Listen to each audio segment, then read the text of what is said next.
What if I told you that the most decorated combat pilot in modern military history was flying a helicopter so old that maintenance crews joked it belonged in a museum, and that she would use this ancient relic to embarrass an entire squadron of F-35 fighter jets in front of the Pentagon's top brass?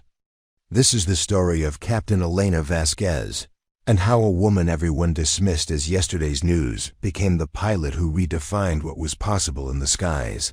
Elena Vasquez arrived at Nellis Air Force Base every morning at 0430 hours, 2 hours before the first F-35 pilots began their day. Her weathered flight boots echoed against the hangar floor as she made her way to the far corner, where her helicopter sat like a forgotten relic from another era. The UH-1Y Venom looked ancient compared to the sleek fighter jets that dominated the flight line, its olive drab paint faded and its rotor blades showing the wear of countless missions to most people on base. Elena was just another veteran pilot running out the clock until retirement. At 42, she was considered old by fighter pilot standards, her reflexes supposedly dulled by age and her tactics outdated by decades of technological advancement. She flew search and rescue missions, training exercises, and the occasional VIP transport missions that the younger pilots considered beneath their skills and unworthy of their attention. Elena kept her graying hair pulled back in a regulation bun, wore standard flight suits that had seen better days, and never joined the younger pilots for drinks at the officers' club. She maintained a professional distance that some interpreted as arrogance, but which actually stemmed from a different kind of experience altogether. While the F-35 pilots talked about simulated combat and training scenarios, Elena carried memories of real bullets and actual enemy fire. Her quarters were as Spartan as her public persona. A small room in the bachelor officers' quarters, furnished with military-issued furniture and containing no personal photographs or mementos. No awards displayed on the walls, no medals arranged in shadow boxes, no hints of the extraordinary career that had brought her to this quiet assignment in the Nevada desert. The only personal touch was a small wooden box on her nightstand that she never opened in front of anyone. Elena's approach to flying reflected the same understated competence she brought to everything else. While other pilots pushed their aircraft to maximum performance and flashy displays of technical prowess, she flew with a smoothness that made even the most complex maneuvers look effortless. Her helicopter seemed to respond to her thoughts rather than her controls, dancing through the air with a precision that defied the limitations of its aging systems. The maintenance crews respected her work, but knew almost nothing about her background beyond the basic facts in her service record. They saw her arrive early each morning to perform her own pre-flight inspections with a thoroughness that bordered on obsessive. She checked every bolt, tested every system, and examined every component with the kind of attention most people reserved for newborn babies. They joked that she treated her old helicopter like it might need to save lives in combat, never knowing how many times it actually had. When pressed about her flying background, Elena deflected questions with practiced ease. She mentioned helicopter training at Fort Rucker, some deployments overseas, and a general interest in rotary wing aviation. Nothing that would raise eyebrows or invite further inquiry. Her responses were technically accurate but deliberately incomplete, revealing just enough truth to satisfy curiosity without exposing the full scope of her experience. Her flying style was efficient, but never flashy. Her expertise was hidden beneath layers of deliberate ordinariness, masked by the assumption that search and rescue pilots were somehow less skilled than their fighter pilot counterparts. She performed her missions with quiet competence, maintaining standards that exceeded every requirement, while avoiding any display that might draw unwanted attention to her capabilities.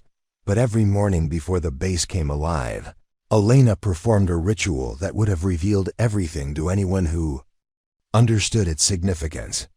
She climbed into her helicopter's cockpit and ran through combat maneuvers that had been perfected in the skies over Afghanistan, Iraq, and Syria. Not for fitness or practice, but for remembrance. Each maneuver represented a mission, a firefight. A moment when split-second decisions had meant the difference between bringing soldiers home or leaving them behind. The wooden box in her quarters contained 12 sets of dog tags, worn smooth by years of handling. 12 names she whispered during those early morning flights. 12 souls who had trusted her with their lives and whom she had managed to save when others couldn't. The weight of those tags had driven her from the world of special operations to this quiet assignment where she could serve without the burden of being a legend. Elena Vasquez was a ghost in more ways than one. She had deliberately erased every public trace of who she used to be, every hint of the missions that had made her name spoken in reverence among special operations forces around the world. The quiet helicopter pilot who arrived early and left late, who never missed a deadline and never complained about difficult assignments, was exactly what she wanted to be. She had traded glory for peace, recognition for anonymity, and the chance to be remembered for the simple satisfaction of continued service. But ghosts have a way of being discovered, especially when they try too hard to remain invisible. At Nellis Air Force Base, where cutting-edge technology met traditional military hierarchy, where young pilots learned to trust their machines with their lives, the past had a way of catching up with those who thought they could outrun it. The morning Elena's carefully constructed anonymity began to crumble started like any other, with pre-flight checks and the familiar weight of responsibility settling on her shoulders as she prepared for another routine training mission. She had no way of knowing that Colonel Marcus Thompson had been transferred to Nellis specifically to evaluate the base's rotary wing operations, or that his first priority was eliminating what he considered outdated aircraft and inefficient personnel. Elena's aging helicopter and her own middle-aged presence made her an obvious target for someone determined to prove that modern warfare had no place for yesterday's technology or yesterday's pilots. The first sign of trouble came when Thompson appeared in the helicopter hangar earlier than usual, his polished dress shoes clicking against the concrete floor with the deliberate authority of someone marking new territory. He carried himself like a man who had never questioned his right to judge others, never doubted his ability to distinguish between valuable assets and costly liabilities. His eyes swept the hangar with the confidence of someone looking for problems to solve rather than capabilities to utilize. Elena felt his gaze settle on her helicopter with the intensity of a predator evaluating prey.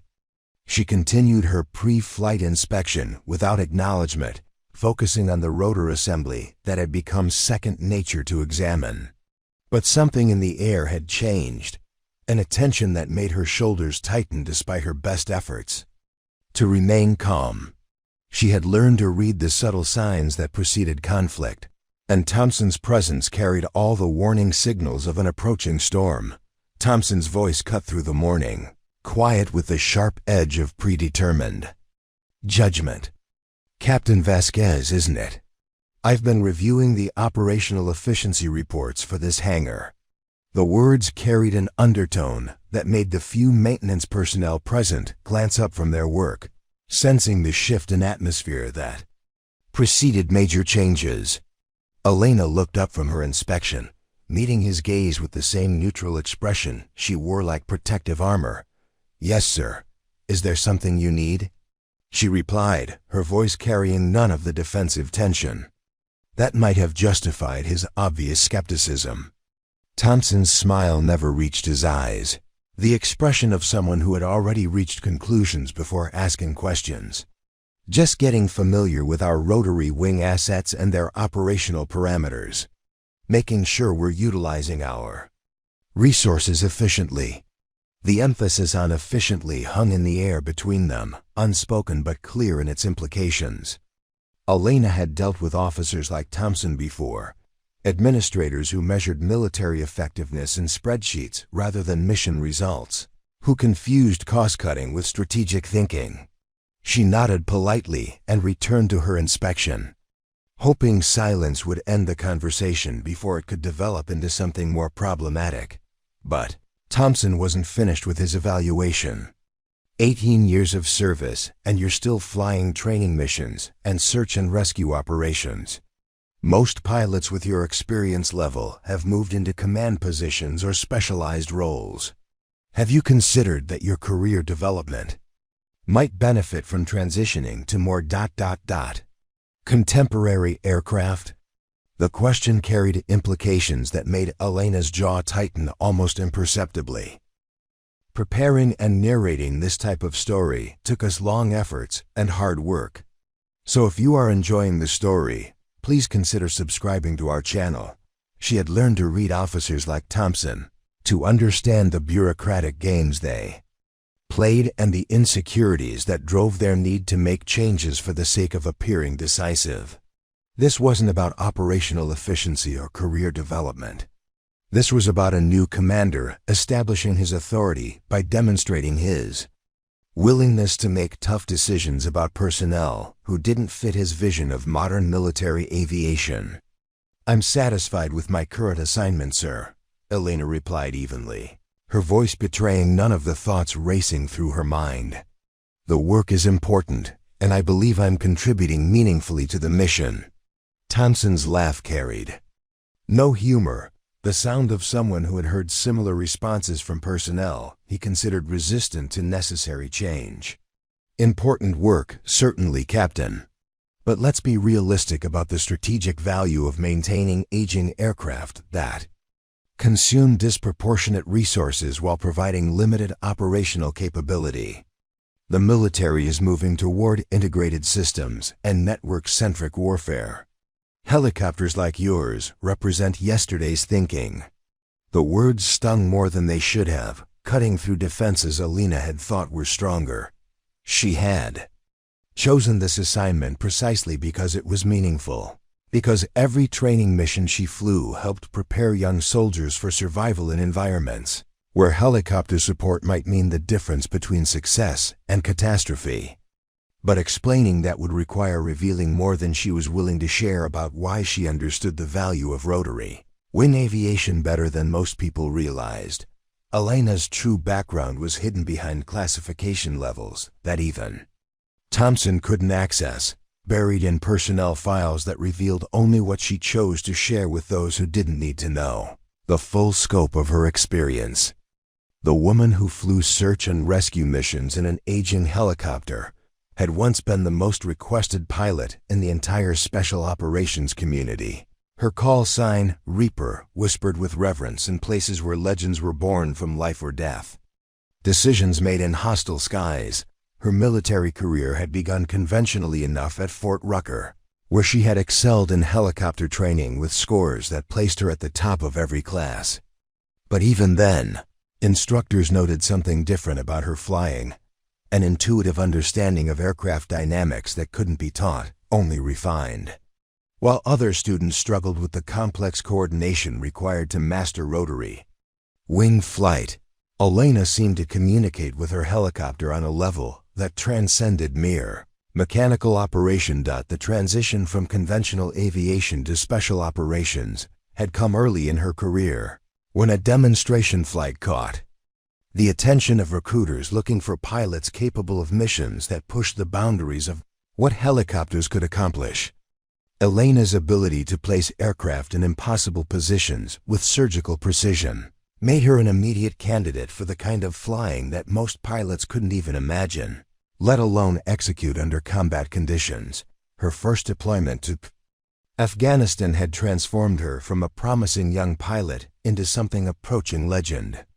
Operating a modified Black Hawk helicopter equipped with systems that didn't officially exist, Elena flew missions that took her deep into enemy territory where the margin for error was measured in milliseconds and the consequences of failure were always fatal.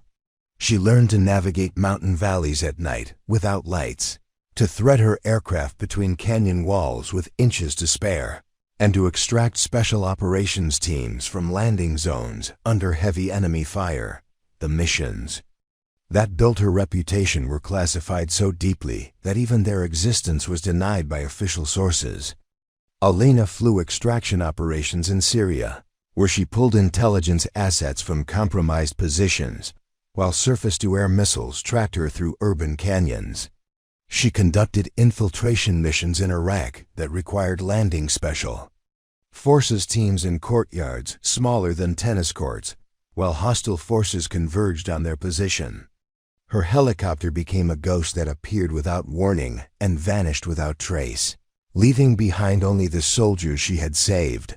What made Elena extraordinary wasn't just her technical skill, though that exceeded anything the military had seen in rotary wing aviation. It was her ability to think tactically while flying, to process battlefield information and make split-second decisions that took into account not just aircraft performance, but enemy capabilities, friendly force, positions, and mission objectives that sometimes changed while she was already in flight. She flew like a chess player who could see 20 moves ahead, anticipating problems and positioning her aircraft to exploit opportunities that other pilots never recognized. The Jakarta mission had elevated her from remarkable to legendary. When a diplomatic convoy was ambushed in hostile territory with surface-to-air missiles tracking their position and enemy forces closing from multiple directions, Elena had volunteered for an extraction mission that every tactical analyst agreed was impossible. The landing zone was a highway intersection surrounded by buildings filled with hostile shooters, with no cover and no room for error. The weather was deteriorating rapidly, with wind conditions that pushed her helicopter beyond its operational limits. Elena had somehow threaded her aircraft through a gauntlet of anti-aircraft fire, landed in a space barely large enough for her rotor disc, and held position while diplomats and their security team climbed aboard under intense enemy fire. Her helicopter had taken 17 hits during the extraction, with hydraulic fluid streaming from damaged systems and warning lights illuminating her cockpit like a Christmas tree. Most pilots would have crashed before clearing the landing zone. But Elena had flown her crippled aircraft 60 miles to safety, keeping it airborne through pure skill and determination that defied mechanical probability. The citation for her distinguished flying cross mentioned extraordinary heroism and exceptional flying skill under the most demanding combat conditions. But the classified version of her service record told a different story. Elena hadn't just rescued 12 people that day. She had prevented an international incident that could have destabilized an entire region.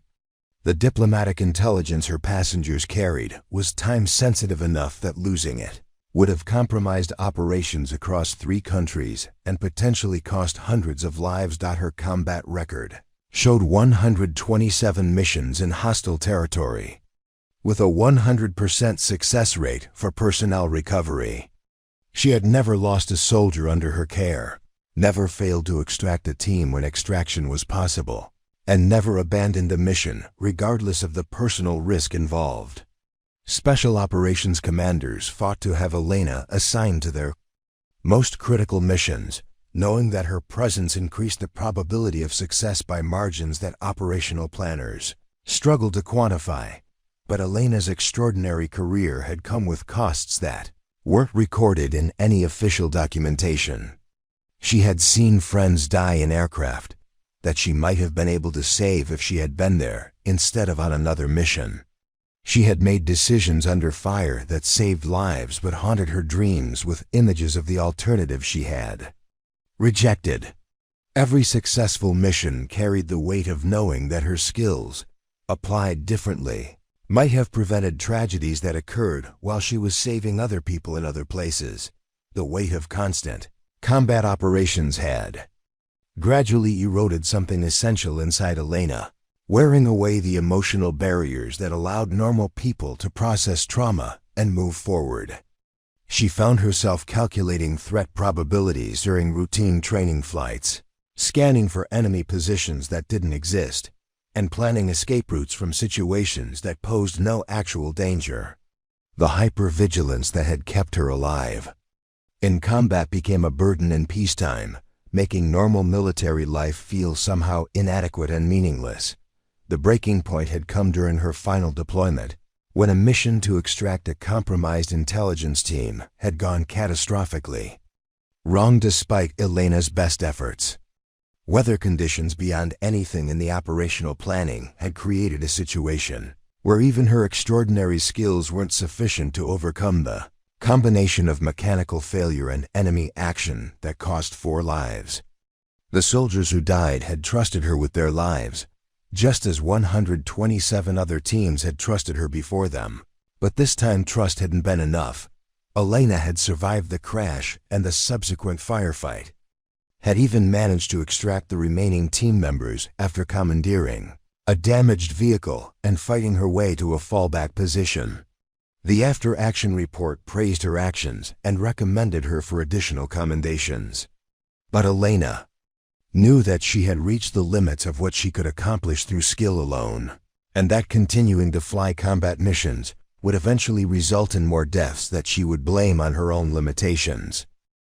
The decision to request transfer to a training position had surprised everyone who knew Elena's reputation.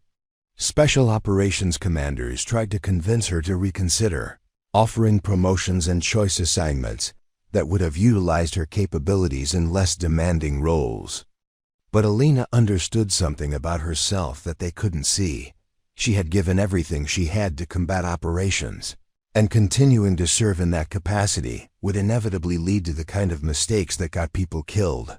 The psychological evaluation that accompanied her transfer request noted symptoms consistent with combat stress, but Elena had been careful to present herself as someone seeking new challenges rather than escaping old trauma. She emphasized her interest in training the next generation of pilots, her desire to share hard-won knowledge with aviators who might benefit from her experience.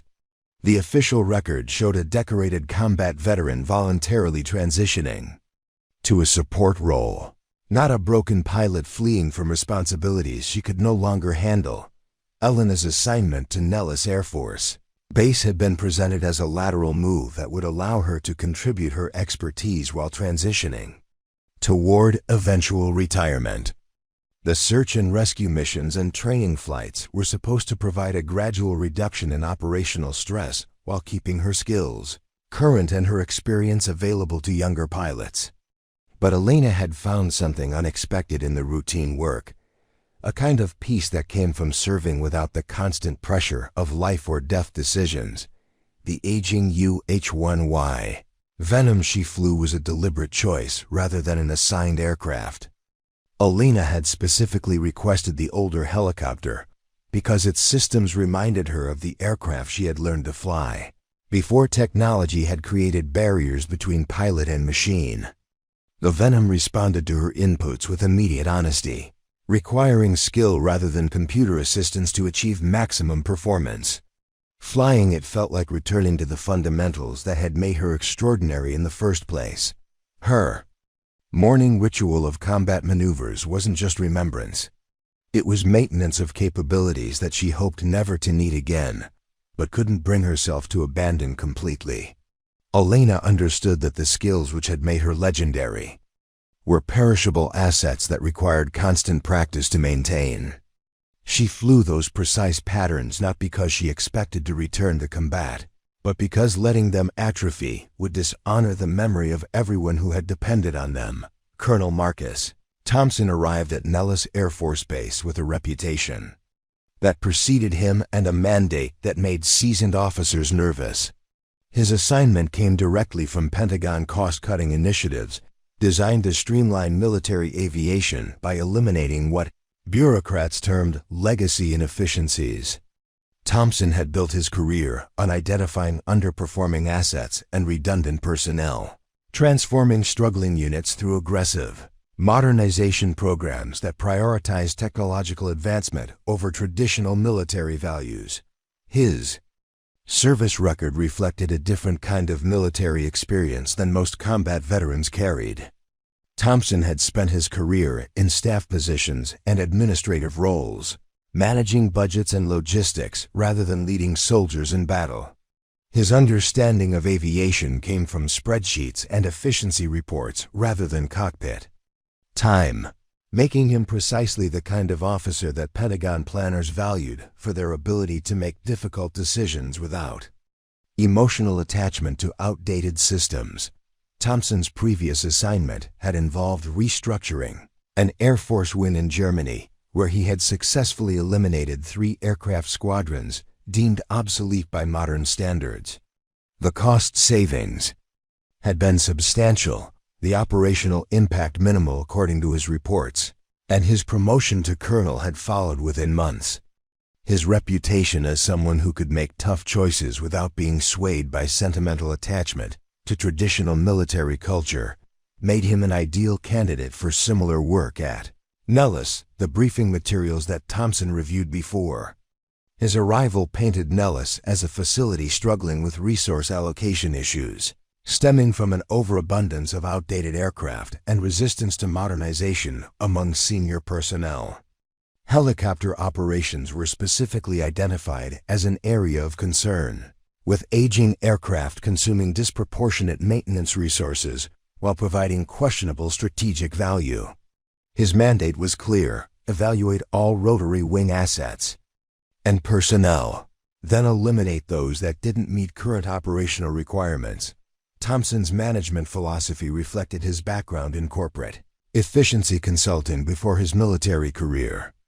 He believed that emotional attachment to equipment or personnel was a luxury that modern military forces couldn't afford, that successful organizations required leaders willing to make decisions based on objective analysis rather than subjective loyalty. His approach to command emphasized measurable results over intangible factors like morale or tradition, creating environments where performance metrics determined value rather than experience or dedication. His first week at Nellis confirmed his initial assessment that the base suffered from exactly the kind of institutional resistance to change that made his intervention necessary. Officers who should have been advocating for modernization instead defended outdated systems with arguments based on emotion rather than evidence. The helicopter operations were particularly problematic, with pilots and maintenance personnel displaying the kind of attachment to aging aircraft that prevented rational decision-making about resource allocation. Thompson's inspection of the helicopter hangar revealed conditions that supported his predetermined conclusions about the need for dramatic restructuring. The aircraft were visibly aged, requiring maintenance hours that exceeded those of modern systems by substantial margins.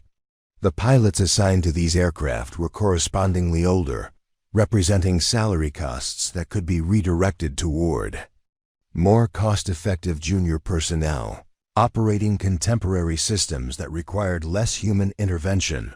Elena Vasquez represented everything that Thompson found problematic about traditional military culture.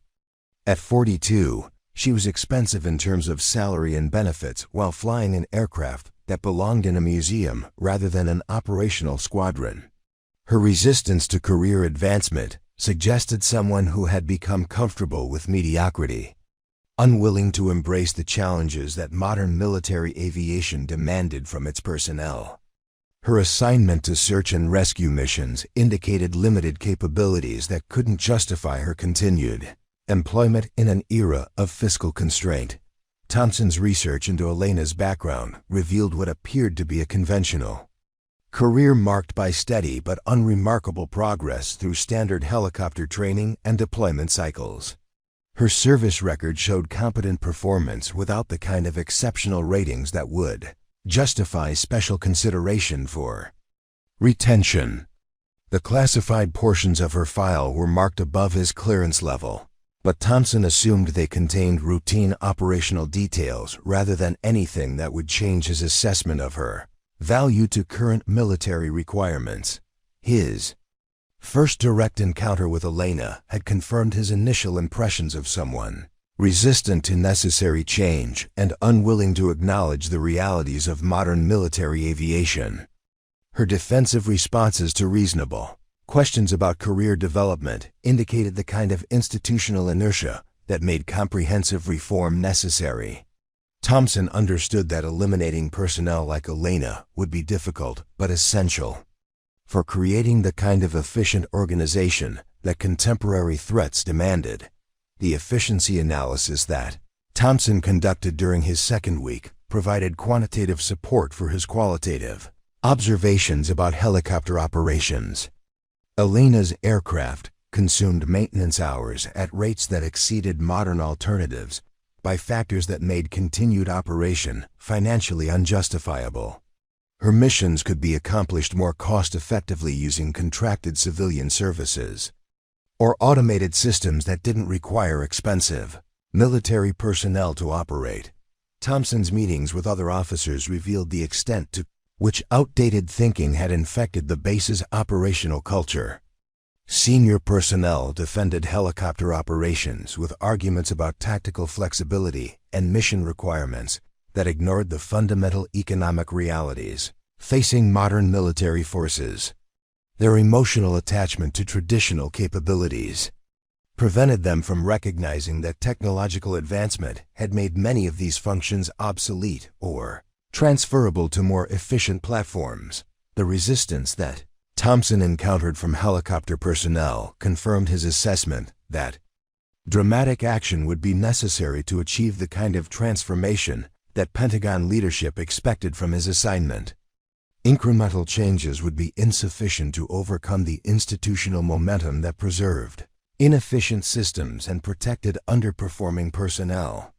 Comprehensive restructuring required the kind of decisive leadership that prioritized organizational effectiveness over individual concerns. Thompson's strategy for implementing necessary changes involved documenting performance deficiencies that would justify personnel actions, while simultaneously demonstrating the superior capabilities of modern alternatives. Elena's resistance to career advancement made her an ideal target for this approach, since her apparent lack of ambition could be presented as evidence of limited potential for future contribution to military objectives. His background in corporate restructuring had taught Thompson that successful organizational change required identifying symbolic targets, whose removal would signal the seriousness of leadership commitment to transformation. Elena represented the perfect candidate for this approach, an aging pilot flying outdated equipment while consuming resources that could be redirected toward more effective alternatives. Eliminating her position would demonstrate that no one was exempt from accountability, while providing cost savings that could be quantified in reports to Pentagon oversight committees. Thompson began building his case against Elena by documenting operational inefficiencies that could be attributed to her equipment and methods. Her preference for manual flight controls over automated systems represented resistance to technological advancement that hindered overall unit effectiveness. Her insistence on extended pre-flight inspections consumed time that could be utilized more productively if personnel were willing to trust modern diagnostic systems. The administrative burden that Thompson created for Elena was designed to highlight her unsuitability for continued military service while providing documentation that would support whatever personnel action he decided to implement. Additional paperwork requirements would demonstrate her inability to adapt to changing administrative expectations, while modified duty schedules would reveal inflexibility that made her a poor fit for contemporary military culture. Thompson's interactions with base personnel revealed that Elena's departure would be met with minimal resistance from colleagues who understood the economic realities facing military aviation. While some might express regret about losing experienced personnel, most officers recognized that difficult decisions were necessary to preserve resources for capabilities that provided genuine strategic value. Elena's isolation from social activities suggested that her departure would have minimal impact on unit morale. His confidence in the correctness of his assessment grew as he observed Elena's responses to increased scrutiny. Her failure to seek support from colleagues indicated someone who recognized the inevitability of her situation but lacked the political skills necessary to defend her position effectively. Thompson interpreted her quiet acceptance of additional requirements as acknowledgement that her time at Nellis was approaching its natural conclusion. The timeline that Thompson established for Elena's removal reflected his understanding of administrative processes that would need to be completed before implementing personnel actions. Building sufficient documentation would require several weeks of systematic observation and reporting, but the outcome was predetermined by economic factors that made her position untenable regardless of personal performance. Thompson's experience had taught him that individual merit was irrelevant when organizational efficiency demanded structural changes. His preliminary reports to Pentagon oversight committees emphasized the cost savings that would result from eliminating redundant helicopter operations while transferring essential functions to more efficient platforms. Elena's position represented exactly the kind of legacy expense that modern military forces could no longer afford, regardless of sentimental attachment to traditional capabilities or experienced personnel. Thompson's growing certainty about the necessity of eliminating Elena's position was reinforced by his observations of her interactions with other personnel. Her preference for working alone suggested someone uncomfortable with collaborative approaches that characterized effective modern military operations. Her resistance to socializing with colleagues indicated limited leadership potential that made investment in her continued development a poor use of organizational resources. The systematic campaign that Thompson launched against Elena reflected his understanding of bureaucratic processes that would need to be satisfied before implementing major personnel changes. Each interaction was designed to create documentation that would support his eventual recommendation for her removal, while simultaneously demonstrating the superior efficiency of alternative approaches to mission accomplishment. Thompson's campaign against Elena began with subtle modifications to her duty assignments that appeared reasonable on the surface, but were designed to create documentation of performance deficiencies. Her standard search and rescue missions were supplemented with administrative tasks that had no clear operational purpose beyond consuming time that could have been spent on flight operations. Elena found herself assigned to inventory management, duties that required her to catalog equipment that had already been properly documented, creating redundant paperwork that served no function beyond demonstrating her willingness to comply with arbitrary requirements. The additional responsibilities came with compressed timelines that made completion difficult without sacrificing the thorough pre-flight inspections that Elena considered essential for safe operations. Thompson's scheduling modifications forced her to choose between meeting administrative deadlines and maintaining the safety standards that had kept her aircraft operational for 3 years without significant mechanical failures. When Elena prioritized safety over paperwork completion, Thompson documented her inability to manage multiple responsibilities effectively. Elena's response to these initial provocations revealed the discipline that had sustained her through years of combat operations. She absorbed each additional requirement without complaint, reorganizing her schedule to accommodate Thompson's demands while maintaining the flight standards that she refused to compromise. Her helicopter continued to perform flawlessly despite the reduced preparation time, but Thompson interpreted her adaptation as evidence that her previous methods had been unnecessarily time-consuming. The escalation came through modifications to Elena's flight schedules that disrupted the morning routine she had maintained for 3 years. Thompson implemented new briefing requirements that conflicted with her traditional pre-flight preparation times, forcing her to choose between attending mandatory meetings and conducting the thorough aircraft inspections that she considered non-negotiable.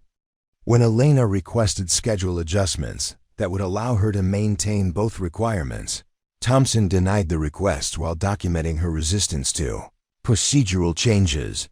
Thompson's justification for the scheduling conflicts emphasized his authority to optimize operational efficiency through better time management.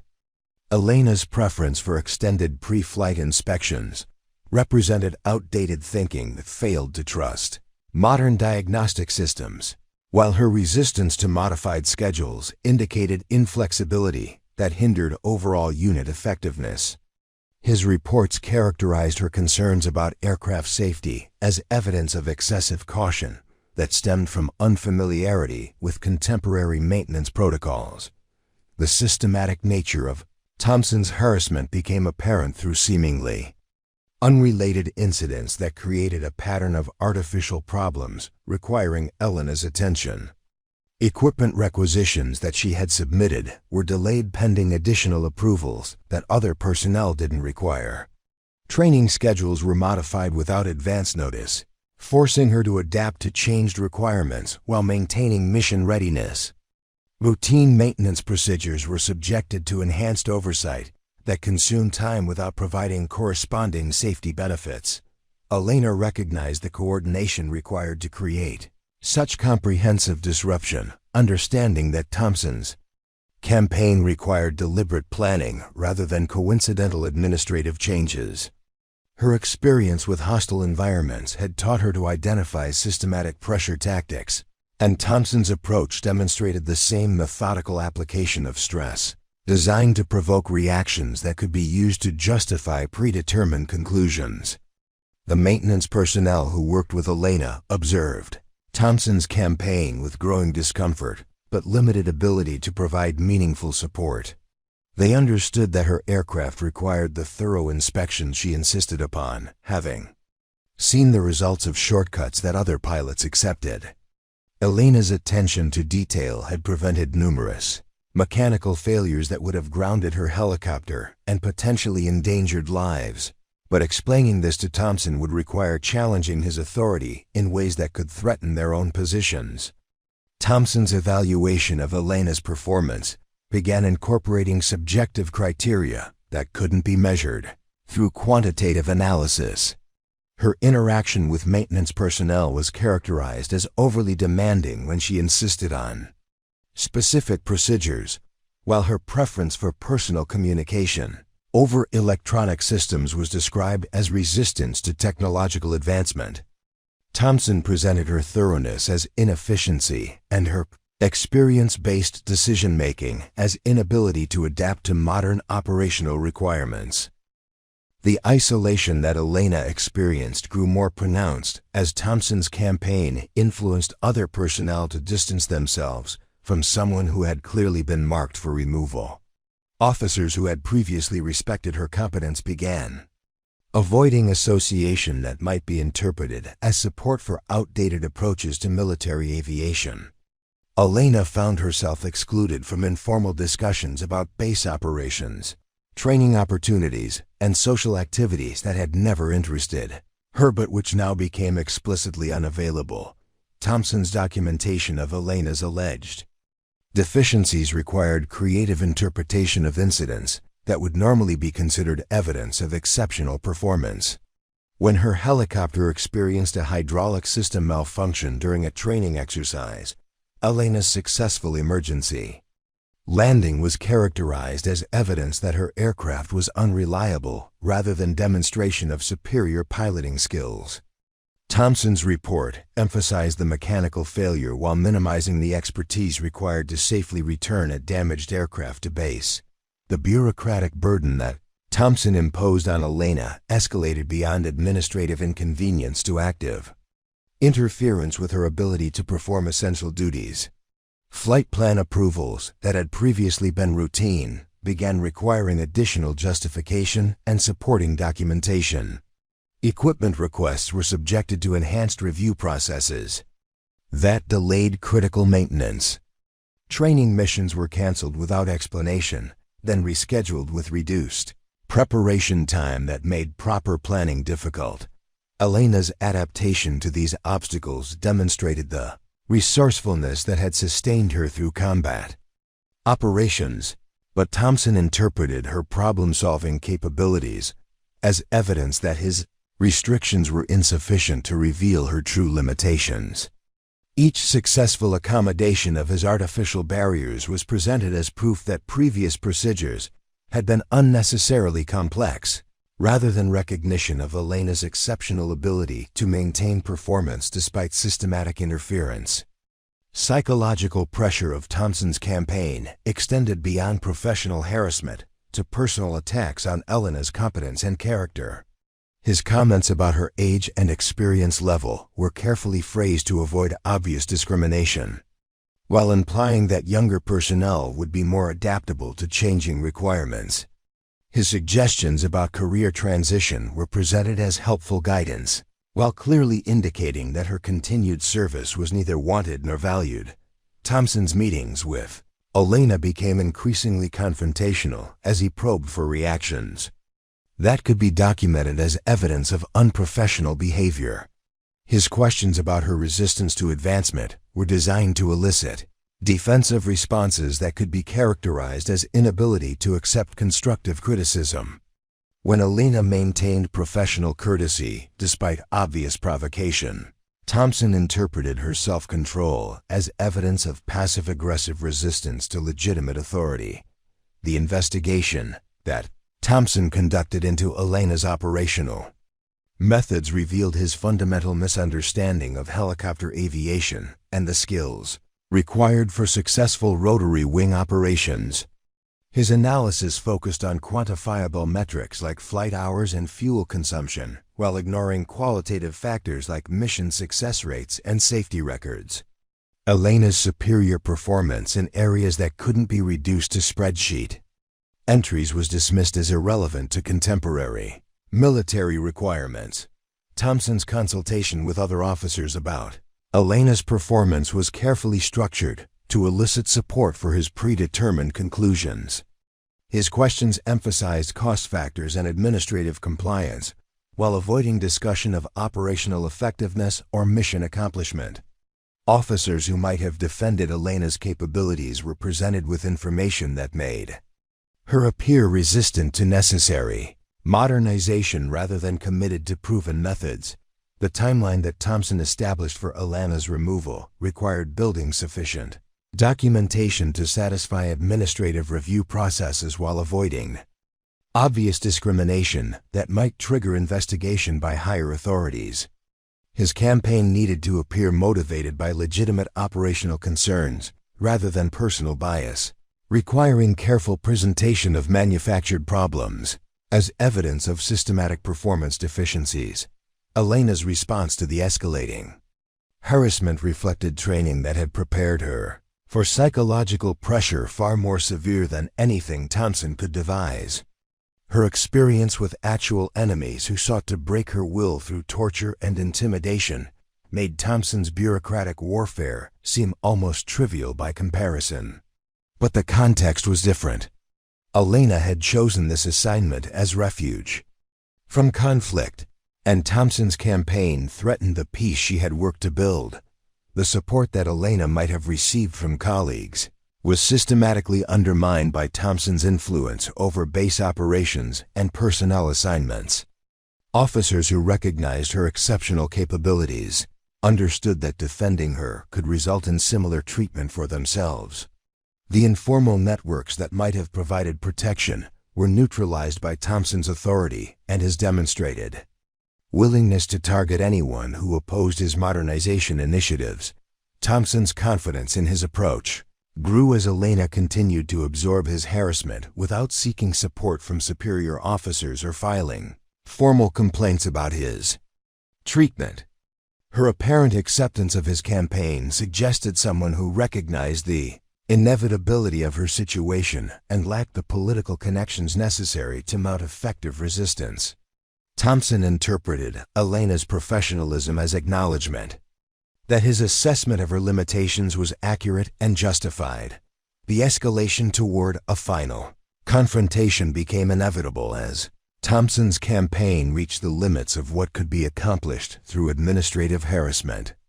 Elena's continued excellent performance despite systematic interference was becoming difficult to ignore, and her aircraft's flawless operational record contradicted his arguments about the unreliability of aging equipment.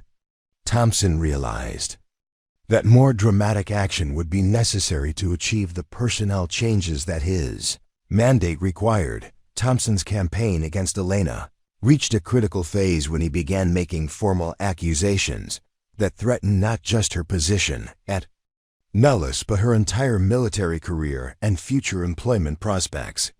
The systematic harassment that had characterized his previous efforts evolved into direct challenges to her competence, professionalism, and fitness for continued military service. His documentation shifted from implied criticism to explicit charges that would require official investigation and formal response. The first serious accusation came during a routine flight operations meeting where Thompson questioned Elena's adherence to established safety protocols. He presented her thorough pre-flight inspections as evidence of either excessive caution that indicated lack of confidence in military equipment or unauthorized modifications to approved procedures that violated standardization requirements.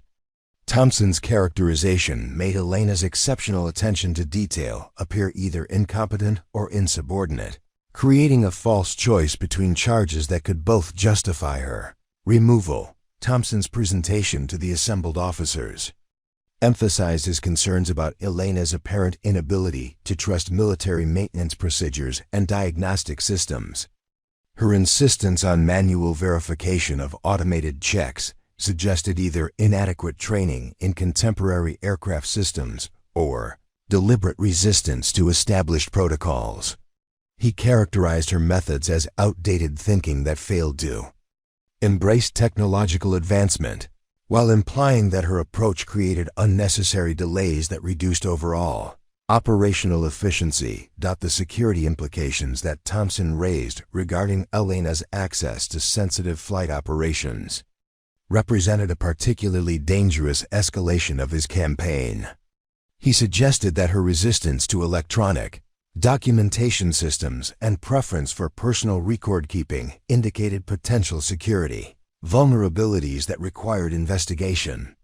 Thompson presented Elena's traditional approach to flight planning and mission records as evidence of either carelessness about classified information or deliberate circumvention of security protocols designed to protect operational details.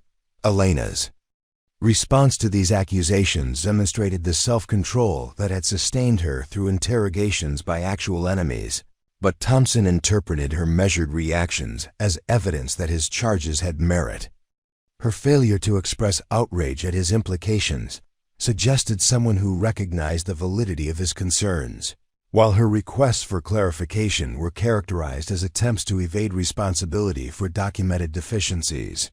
Thompson's reports portrayed Elena's professionalism as calculated manipulation, designed to avoid accountability. The investigation that Thompson initiated into Elena's flight records required her to justify decisions and procedures that had been standard practice throughout her assignment at Nellis. Routine maintenance requests were re-examined for evidence of excessive resource consumption, while her flight patterns were analyzed for deviations from approved routes that might indicate unauthorized activities. Thompson's scrutiny transformed 3 years of exemplary service into a catalog of potential violations that required explanation and defense. Thompson's consultation with maintenance personnel about Elena's aircraft requirements was structured to elicit criticism of her demanding standards and thorough inspection procedures. His questions emphasized the time and resources that her methods consumed while avoiding discussion of the safety benefits and operational reliability that resulted from her approach. Maintenance crews who respected Elena's competence found themselves pressured to characterize her thoroughness as excessive demand for unnecessary procedures. Preparing and narrating this type of story took us long efforts and hard work, so if you are enjoying the story, please consider subscribing to our channel. The formal complaint that Thompson filed regarding Elena's alleged security violations represented the most serious escalation of his campaign. He documented her preference for handwritten notes during mission planning as potential compromise of classified information, while her practice of maintaining personal flight logs was characterized as unauthorized retention of sensitive operational data. Thompson's charges suggested that Elena either didn't understand security requirements or was deliberately violating them for unknown purposes. Elena's access to flight operations areas became subject to enhanced monitoring as Thompson implemented additional security measures that appeared to target her specifically while affecting other personnel minimally. Her entry and exit times were documented with unusual precision, while her interactions with maintenance personnel and flight equipment were subjected to observation that created artificial barriers to normal duty performance. Thompson's surveillance suggested someone under suspicion for serious misconduct rather than a decorated veteran performing routine assignments. The psychological pressure of Thompson's accusations extended beyond professional harassment to implications about Elena's character and loyalty that threatened her identity as a military officer. His suggestions about security violations attacked the foundation of trust that military service required, while his characterizations of her methods as outdated thinking questioned her competence to serve in contemporary military operations. Thompson's campaign had evolved from administrative criticism to personal assault on Elena's fitness for continued service. Thompson's presentation of his concerns to base leadership was carefully crafted to emphasize Elena's resistance to modernization, while minimizing discussion of her operational achievements. His reports highlighted cost factors and administrative compliance issues while avoiding mention of mission success rates or safety records that might contradict his conclusions. Officers who received Thompson's briefings were presented with information that made Elena appear problematic rather than exceptionally capable. The isolation that Elena experienced intensified as Thompson's accusations influenced other personnel to avoid association with someone under investigation for potential security violations. Colleagues who had previously respected her competence began maintaining professional distance that protected them from guilt by association. Elena found herself excluded from routine discussions and informal consultations that had never been important to her, but which now became explicitly unavailable due to security concerns. Thompson's documentation of Elena's alleged deficiencies required increasingly creative interpretation of incidents that would normally demonstrate exceptional performance. When her helicopter successfully completed a challenging rescue mission during severe weather conditions, Thompson's report emphasized the risk that her decision to proceed had created while minimizing the lives that her actions had saved.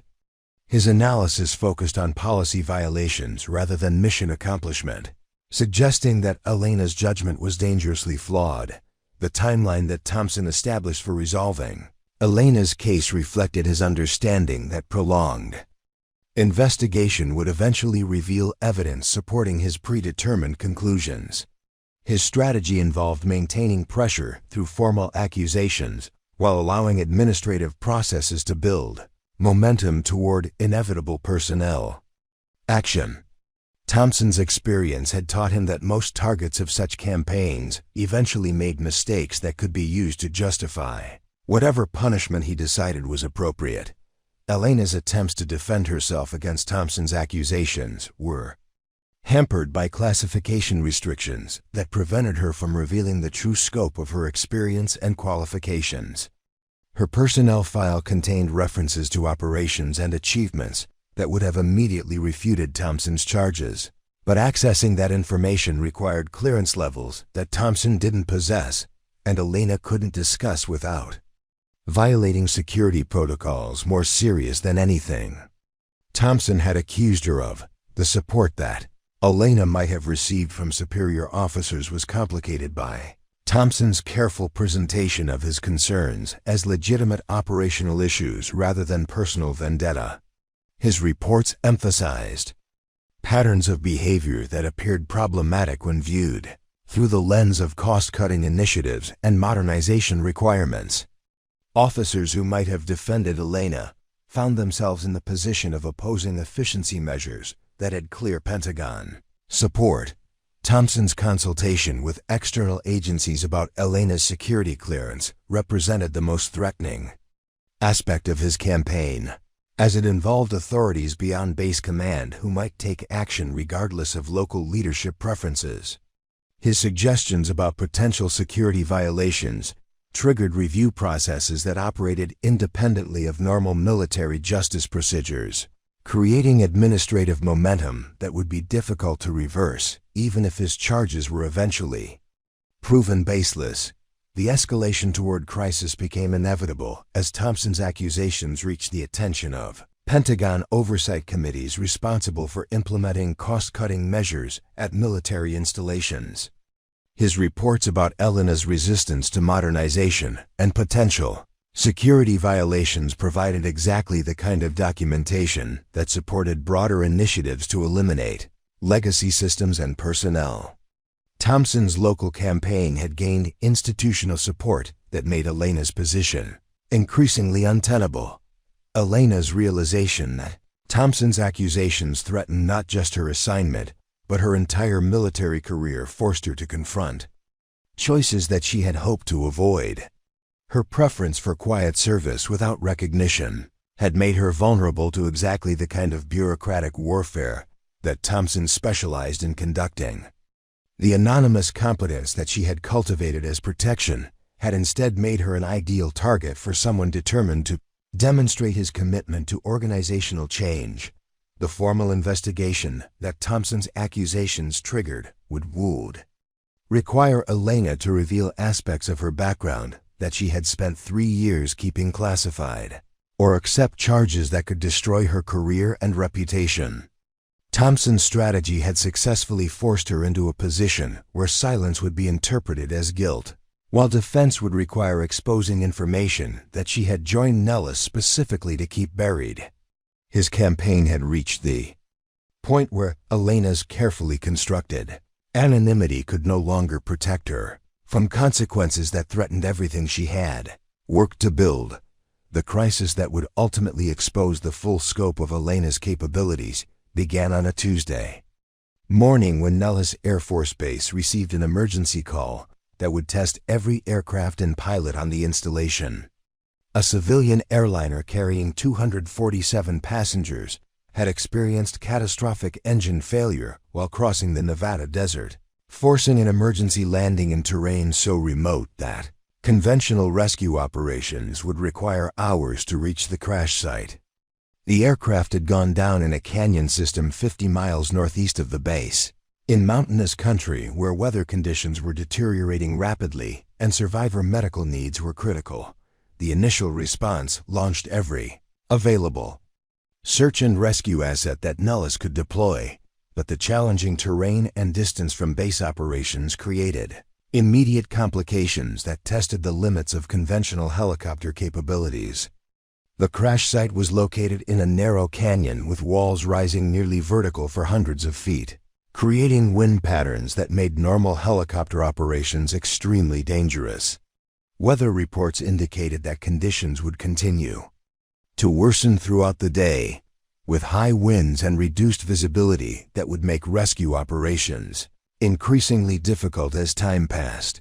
Base operations quickly determined that the mission would require capabilities beyond what standard search and rescue protocols could provide. The terrain demanded precision flying that pushed helicopters to their operational limits, while the number of potential survivors created time pressures that made every minute crucial for saving lives. Conventional rescue procedures would require multiple flights over many hours, but weather conditions suggested that the window for successful operations was rapidly closing. Thompson found himself in operational command of the rescue effort due to his position as the senior officer responsible for helicopter operations. Despite his limited experience with actual flight missions, his initial assessment focused on resource allocation and risk management rather than tactical considerations, leading him to implement cautious approaches that prioritized equipment preservation over rescue speed. Thompson's decisions reflected his background in administrative operations rather than combat experience, creating delays that consumed precious time while survivors waited for assistance. The F-35 squadron based at Nellis offered support for the rescue mission, but their aircraft were designed for air-to-air combat rather than search and rescue operations. While the advanced fighters could reach the crash site quickly and provide reconnaissance information, they lacked the capability to extract survivors or deliver medical supplies to people who needed immediate assistance. The sophisticated technology that made F-35s superior in combat situations provided little advantage for humanitarian missions that required different capabilities entirely. Elena observed the developing crisis from her position in the helicopter hangar, watching as base operations struggled to coordinate a response that matched the urgency of the situation. Her experience immediately identified problems with the planned approach that would cost lives if not corrected quickly. The flight patterns that Thompson approved were too conservative for the terrain, while the aircraft selection prioritized newer equipment over capabilities that actually matched mission requirements. Elena recognized that the rescue operation required the kind of flying that her aging helicopter could accomplish, but that modern aircraft couldn't duplicate. The initial rescue attempts confirmed Elena's assessment that conventional approaches were inadequate for the challenging conditions at the crash site. 2 modern helicopters turned back after encountering wind conditions that exceeded their operational parameters, while a third aircraft was forced to abort its landing approach when terrain features made safe insertion impossible. The pilots involved were competent professionals operating advanced equipment, but the mission requirements exceeded what their training and aircraft capabilities could accomplish safely. Thompson's response to these initial failures was to implement additional safety protocols that further delayed rescue operations while survivors continued to suffer from injuries that required immediate medical attention. His risk-averse approach reflected appropriate caution for normal training operations, but Elena recognized that emergency situations demanded different decision-making criteria that balanced risk against the consequences of inaction. Lives were being lost while Thompson prioritized equipment preservation over mission accomplishment. The medical reports from the crash site indicated that several survivors had injuries requiring immediate evacuation, or they would not survive until conventional rescue operations could reach them. Spinal injuries needed stabilization that was only available at base medical facilities, while severe trauma cases required surgical intervention within hours rather than the extended timeline that current rescue plans projected. Elena understood that people were dying while administrative procedures delayed the kind of aggressive action that emergency situations demanded. Elena's decision to intervene came when she realized that Thompson's cautious approach would result in preventable deaths while her helicopter and capabilities sat unused due to his prejudicial assessment of their value. Her aging UH-1Y Venom possessed flight characteristics that actually made it superior to modern aircraft for the specific conditions at the crash site.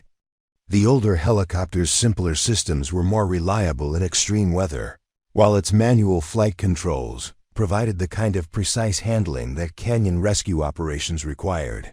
The confrontation between Elena and Thompson occurred in the base operations center where rescue coordination was being managed, with multiple officers and enlisted personnel witnessing the exchange that would change everything. Elena approached Thompson's command position with the quiet confidence of someone who understood exactly what needed to be done, but her request to participate in rescue operations was immediately dismissed as inappropriate interference from personnel not qualified for emergency missions. Thompson's rejection of Elena's offer was based on his predetermined assessment that her aircraft and capabilities were inadequate for challenging operations, combined with his ongoing campaign to demonstrate her unfitness for continued military service. His refusal to consider her participation reflected not just poor judgment about mission requirements, but active prejudice that prevented him from recognizing expertise when it was desperately needed to save lives. Elena's response revealed the depth of knowledge and experience that she had kept hidden throughout Thompson's systematic harassment campaign. Her analysis of the terrain challenges and weather conditions demonstrated understanding that exceeded anything Thompson possessed, while her proposed flight approach showed tactical thinking that addressed problems other pilots hadn't even recognized. Elena's competence became impossible to ignore when she outlined solutions to mission obstacles that had defeated every previous rescue attempt. The tension in the operations center escalated as Elena pressed her case for immediate action, while Thompson maintained his position that her involvement would create additional problems rather than solving existing ones. Other officers began to recognize that Elena possessed knowledge about helicopter operations that far exceeded her apparent qualifications, while Thompson's resistance to her input appeared increasingly unreasonable given the urgency of the developing humanitarian crisis. Elena's final ultimatum came when she informed Thompson that people were dying while he wasted time on administrative considerations that had no relevance to emergency operations. Her statement that she would take full responsibility for any mission failures carried an authority that made everyone in the operations center recognize that they were witnessing something extraordinary. Elena's willingness to stake her career on mission success revealed confidence that could only come from experience that Thompson had never suspected. The breaking point came when Elena walked away from Thompson's command position and began preparing her helicopter for immediate departure. With or without official authorization, her actions demonstrated that she considered saving lives more important than military protocol, while her obvious competence in mission preparation revealed capabilities that contradicted everything Thompson had claimed about her limitations. Elena was preparing to launch an unauthorized rescue mission that would either vindicate her completely or destroy her career entirely. Thompson's realization that he was losing control of the situation forced him to confront the possibility that his assessment of Elena's capabilities had been fundamentally wrong. The confidence she displayed while preparing for an extremely dangerous mission suggested someone with experience that far exceeded anything in her visible service record. Thompson began to understand that he might have been systematically harassing someone whose qualifications made his own military experience appear trivial by comparison. The moment when Elena's helicopter lifted off without authorization marked the beginning of a demonstration that would expose the complete scope of Thompson's misjudgment and Elena's extraordinary capabilities. Her aircraft disappeared into weather conditions that had defeated every previous rescue attempt, carrying with it the potential for either disaster that would confirm Thompson's predictions, success that would destroy every assumption he had made about military aviation and the people who served in it. Elena's helicopter disappeared into the storm with a smoothness that defied the violent weather conditions that had forced every other aircraft to turn back. Those watching from the operations center lost visual contact within seconds, but her radio transmissions remained clear and professional as she navigated through wind shear and turbulence that should have made controlled flight impossible. Her voice carried the calm precision of someone for whom extreme conditions were routine rather than exceptional. Reporting position updates and weather observations with an accuracy that revealed intimate familiarity with flying in hostile environments. The flight path that Elena followed through the canyon system demonstrated tactical thinking that transformed apparently insurmountable obstacles into navigational opportunities. Where other pilots had seen walls of rock that created deadly wind patterns, Elena identified updrafts and pressure differentials that could be exploited to maintain controlled flight. Her helicopter seemed to dance through the canyon like it was choreographed, finding passages that didn't appear to exist and maintaining stability in conditions that exceeded every safety parameter established for rotary wing operations. Thompson watched Elena's progress on radar displays that showed her aircraft threading through terrain features with margins measured in feet rather than the hundreds of yards that safety regulations required. Her flight profile violated every conventional wisdom about helicopter operations in mountain environments, yet her aircraft maintained perfect control while approaching the crash site faster than anyone had thought possible. Thompson's growing realization that he was witnessing extraordinary piloting skills conflicted with his predetermined assessment that Elena lacked the capabilities for challenging missions. The communications traffic between Elena and base operations revealed her immediate grasp of tactical situations that other pilots had failed to recognize during their aborted rescue attempts. Her analysis of wind patterns and terrain features provided solutions to problems that had defeated multiple aircraft, while her proposed landing approach addressed safety concerns that hadn't occurred to flight planners with access to sophisticated weather data and terrain analysis. Elena was flying with an understanding of environmental factors that exceeded what technology could provide. Elena's first transmission from the crash site confirmed the worst fears about survivor conditions while simultaneously demonstrating her ability to assess complex medical situations under extreme pressure. Her report identified specific injuries that required immediate evacuation, prioritized patients based on survivability factors that reflected combat medical training, and outlined extraction procedures that would maximize the number of lives saved, given the constraints of weather and terrain. Her medical knowledge exceeded what helicopter pilots normally possessed, suggesting experience with trauma situations that weren't part of standard military training. The landing that Elena accomplished at the crash site violated every principle of safe helicopter operations that had been established for canyon environments. The available space was barely larger than her rotor disc, with rock walls rising on three sides and wind conditions that created turbulence patterns capable of destroying aircraft attempting to hover in such confined areas. Elena not only managed to land safely, but maintained her aircraft in position while loading survivors whose injuries required careful handling that couldn't be rushed despite the dangerous conditions. Thompson's monitoring of Elena's radio traffic revealed her systematic approach to survivor triage and extraction that demonstrated training far beyond what her personnel file indicated.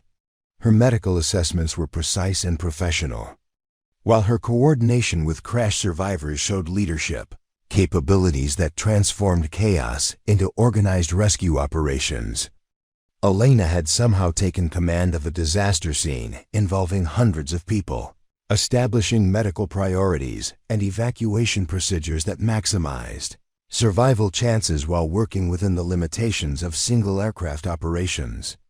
The first load of survivors that Elena extracted from the crash site included the most critically injured passengers, whose survival depended on reaching medical facilities within the narrow time window that her rapid response had made possible. Her flight back to base was accomplished in weather conditions that continued to deteriorate, yet her aircraft maintained the kind of smooth flight profile that prevented additional trauma to patients, whose injuries made them extremely vulnerable to turbulence or sudden movements. Elena's landing at Nellis demonstrated precision that made her helicopter appear to settle onto the tarmac like a feather despite the crosswinds that were grounding other aircraft throughout the base. Medical personnel who met her aircraft were amazed by the condition of patients who had been transported through conditions that should have been impossible for helicopter operations. Elena had somehow maintained flight stability that allowed critically injured people to survive transport that would have killed them in less capable hands. The turnaround time between Elena's first and second rescue flights was measured in minutes, rather than the hours that normal procedures would have required. Her aircraft underwent rapid refueling and medical supply loading while Elena provided detailed briefings about crash site conditions and survivor status that demonstrated comprehensive situational awareness. She had absorbed more information about the disaster scene during her brief time on the ground than reconnaissance flights had been able to gather through extended observation. Elena's second flight to the crash site was accomplished through weather conditions that had worsened significantly since her initial mission, with visibility reduced to near zero and wind speeds that exceeded the operational limits for all other aircraft on base. Her navigation through the canyon system relied entirely on her memory of terrain features and her ability to read atmospheric conditions that instruments couldn't measure. Elena was flying by instinct and experience that transcended anything that could be taught through normal training programs. The extraction operations that Elena conducted during her second mission revealed her ability to coordinate complex rescue procedures while maintaining aircraft control in conditions that demanded her complete attention. She somehow managed to direct ground operations, monitor weather conditions, communicate with base operations, and fly precision maneuvers simultaneously. Her multitasking capabilities suggested someone accustomed to making life or death decisions while processing multiple information streams under extreme pressure. Thompson's observations of Elena's performance forced him to confront the possibility that he had fundamentally misunderstood not just her capabilities, but the nature of military expertise itself. Her demonstration of skills that exceeded anything he had witnessed during his military career suggested that her background contained elements that weren't reflected in the personnel files he had access to. Elena was accomplishing missions that his training told him were impossible, using equipment he had dismissed as obsolete to achieve results that modern technology couldn't duplicate. The pattern that emerged through Elena's successive rescue flights revealed systematic efficiency that transformed what should have been a prolonged disaster response into a series of precisely executed operations. Each mission extracted maximum numbers of survivors while minimizing exposure to dangerous conditions, with flight planning that anticipated problems before they developed, and contingency procedures that prevented small complications from becoming major disasters. Elena was conducting rescue operations with the kind of tactical thinking that characterized special operations rather than conventional search and rescue missions. Elena's third extraction flight was launched despite weather conditions that had officially grounded all other aircraft on base, with wind speeds and visibility that exceeded every safety parameter established for helicopter operations. Her decision to continue rescue operations under such conditions reflected either reckless disregard for safety regulations or confidence based on capabilities that made normal limitations irrelevant. Thompson watched her aircraft disappear into the storm while struggling to understand how anyone could maintain controlled flight in such conditions. The radio communications during Elena's final rescue mission revealed her management of a mechanical emergency that would have destroyed most aircraft while simultaneously conducting passenger evacuation under combat-level time pressure. Her helicopter had sustained damage from debris at the crash site, creating control problems that required constant compensation while she completed extraction of the remaining survivors. Elena was flying a damaged aircraft through extreme weather, while coordinating medical procedures and maintaining communication with multiple agencies. Elena's emergency landing at Nellis with a load of survivors and a helicopter that was barely maintaining controlled flight demonstrated piloting skills that defied every assumption about what was possible in rotary wing aviation. Her aircraft touched down with such precision that passengers were unaware of the mechanical problems that had threatened their lives throughout the return flight. Elena had somehow maintained normal flight operations while compensating for control problems that should have made survival impossible. The silence that followed Elena's final landing reflected this stunned recognition among everyone who had witnessed her performance that they had observed something extraordinary. Her series of rescue missions had saved lives that conventional operations would have lost, using aircraft and techniques that had been dismissed as inadequate for challenging conditions. Elena had accomplished the impossible while making it appear routine, revealing capabilities that transformed every assumption about military aviation and the people who served in it. Thompson's realization that Elena possessed qualifications far beyond anything he had suspected came too late to prevent the humiliation of having his judgment exposed as fundamentally flawed. His systematic campaign against someone whose expertise exceeded his own understanding had been witnessed by officers whose opinions would influence his future career prospects. Elena's demonstration had revealed not just her extraordinary capabilities, but Thompson's complete failure to recognize competence when it operated outside his preconceptions about military effectiveness.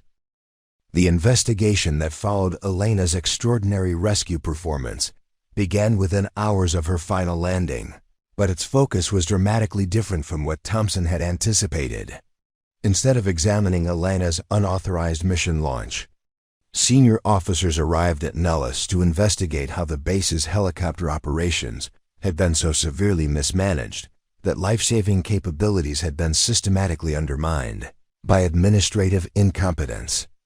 The inquiry quickly revealed that Thompson's campaign against Elena had nearly prevented the rescue of 247 civilians, whose survival depended on exactly the kind of expertise he had been trying to eliminate. Commander Sarah Mitchell arrived from Pentagon operations with authorization to conduct a comprehensive review of personnel decisions and resource allocation at Nellis Air Force Base. Her background in special operations gave her immediate recognition of the skill level that Elena had demonstrated during the rescue missions, while her experience with administrative oversight provided understanding of the bureaucratic failures that had nearly prevented those missions from occurring. Mitchell's investigation would determine not just what had happened, but who was responsible for decisions that had endangered civilian lives. The flight data analysis that Mitchell ordered revealed the extraordinary nature of Elena's performance in quantifiable terms that made Thompson's assessment of her capabilities appear not just wrong, but dangerously incompetent. Elena had maintained controlled flight in weather conditions that exceeded the operational parameters for every other aircraft on base, while accomplishing precision maneuvers that pushed her helicopter beyond its published performance limits. The data showed flying that transcended normal human capabilities, suggesting experience with extreme conditions that wasn't reflected in Elena's visible service record. Thompson's documentation of his campaign against Elena provided Mitchell with a comprehensive record of systematic harassment that had targeted the most qualified pilot on base for elimination based on prejudicial assumptions rather than performance evaluation. His reports revealed a pattern of manufacturing problems where none existed, while ignoring evidence of exceptional competence that should have resulted in recognition rather than persecution. Thompson had created elaborate justifications for removing someone whose capabilities far exceeded those of personnel he considered more suitable for retention.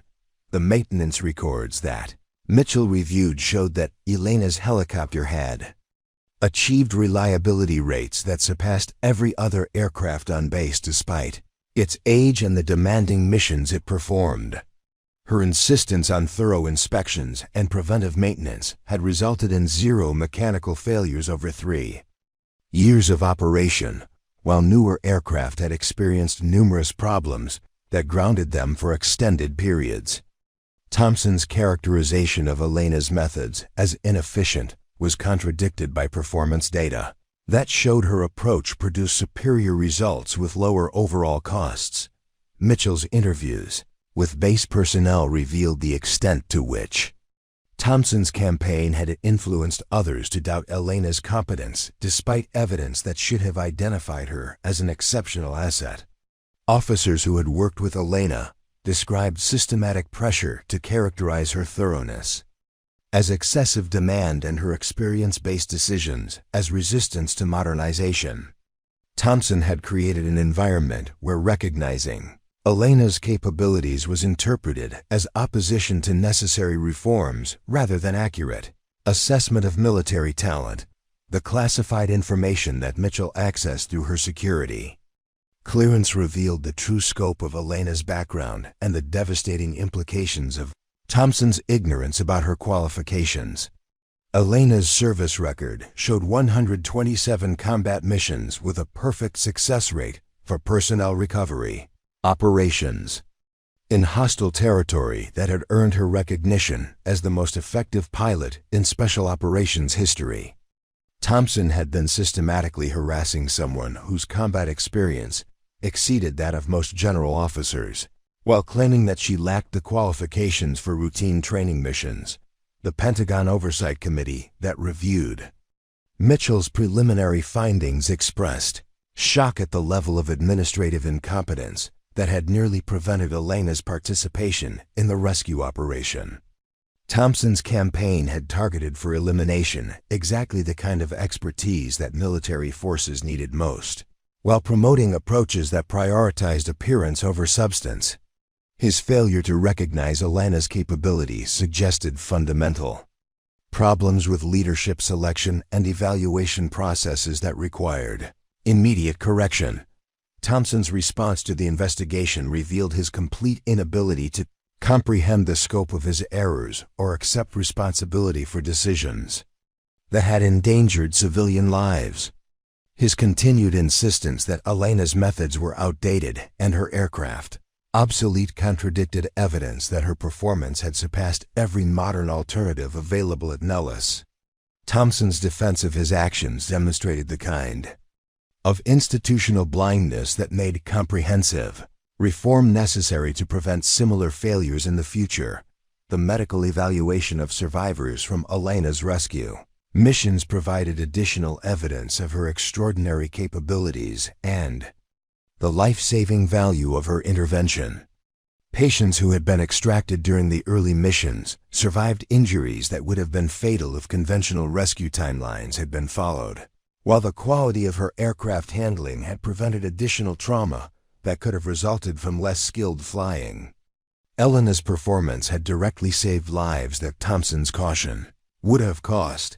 Mitchell's analysis of the broader implications of Thompson's campaign revealed systematic problems with military personnel evaluation that extended far beyond individual incompetence.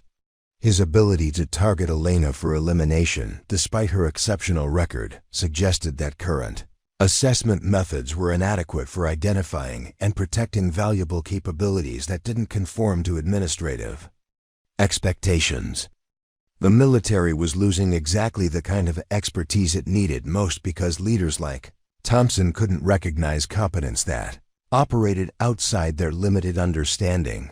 The documentation that Mitchell compiled showed that Thompson's harassment of Elena was part of a pattern that had affected multiple qualified personnel throughout his career. His previous assignments had resulted in the elimination or transfer of experienced soldiers whose capabilities threatened his authority or contradicted his preconceptions about military effectiveness. Thompson had consistently targeted competence while promoting mediocrity, creating organizations that appeared efficient according to administrative metrics while actually degrading their operational capabilities. The formal charges that were filed against Thompson included not just administrative misconduct, but dereliction of duty that had endangered civilian lives through willful ignorance of available resources. His systematic campaign against Elena had nearly prevented the rescue of 247 people whose survival depended on capabilities he had tried to eliminate. Thompson's actions constituted gross negligence that violated his oath as a military officer and his responsibility to utilize all available assets for mission accomplishment. Elena's vindication came through official recognition that her performance during the rescue operation had demonstrated capabilities that exceeded anything previously documented in rotary wing aviation. Her successful completion of missions that conventional analysis deemed impossible provided proof that her methods and experience represented invaluable assets rather than outdated thinking. Elena had accomplished what no other pilot could have achieved, using equipment that Thompson had dismissed as obsolete to save lives that modern technology couldn't reach.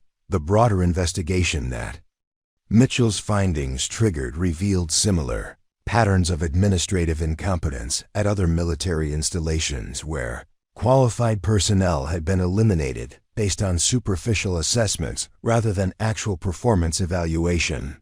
Thompson's failures were symptomatic of systematic problems that required comprehensive reform to prevent future losses of critical capabilities.